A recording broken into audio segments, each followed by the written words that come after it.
ଦୁଲଦୁଲି 2026 ପଲ୍ଲିଶ୍ରୀ ଓ ସ୍ୱଦେଶୀ ମେଳାରେ ଐତିହାସିକ ବ୍ୟବସାୟ। 5 ଦିନରେ ପ୍ରାୟ 2,78,00,000 କାରବାର।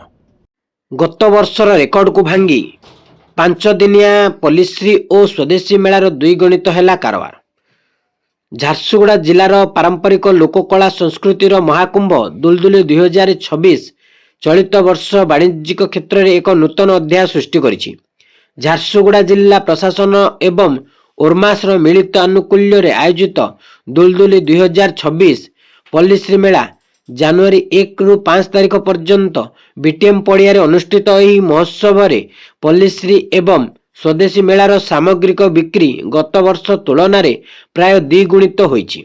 2025 ମସିହାରେ ମୋଟ କାରବାର 1.5 କୋଟି ଟଙ୍କା ଥିବାବେଳେ ଏ ବର୍ଷ ଏହା 2,78,08,295 ଟଙ୍କାରେ ପହଞ୍ଚିଛି। ମହିଳା ସ୍ୱୟଂ ସହାୟକ ଗୋଷ୍ଠୀମାନଙ୍କର ଦକ୍ଷ ବ୍ୟବସାୟ ଏବଂ ଗ୍ରାହକଙ୍କ ପ୍ରବଳ ଉତ୍ସାହ ଏହି ମେଳାକୁ ଏକ ସଫଳ ଆର୍ଥିକ ପେଣ୍ଠସ୍ଥଳୀରେ ପରିଣତ କରିବାରେ ସହାୟକ ହୋଇଛି।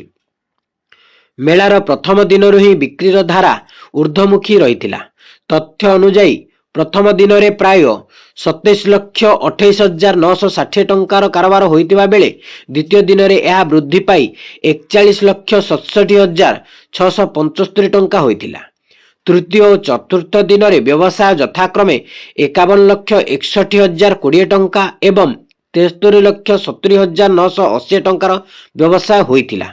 ମେଳାର ଅନ୍ତିମ ଦିନ ଅର୍ଥାତ୍ 5 ଜାନୁଆରୀରେ ସର୍ବାଧିକ 83,79,660 ଟଙ୍କାର ସାମଗ୍ରୀ ବିକ୍ରି ହୋଇ ଏକ ନୂଆ ରେକର୍ଡ ସ୍ଥାପନ କରିଛି। ମୋଟ 230ଟି ଷ୍ଟଲ୍ ମଧ୍ୟରୁ କେବଳ ପଲ୍ଲିଶ୍ରୀ ମେଳାରେ 1,72,00,000 ଅଧିକ ଏବଂ ସ୍ୱଦେଶୀ ମେଳାରୁ ପ୍ରାୟ 33 ଲକ୍ଷ ଟଙ୍କାର ବ୍ୟବସାୟ ହୋଇଛି।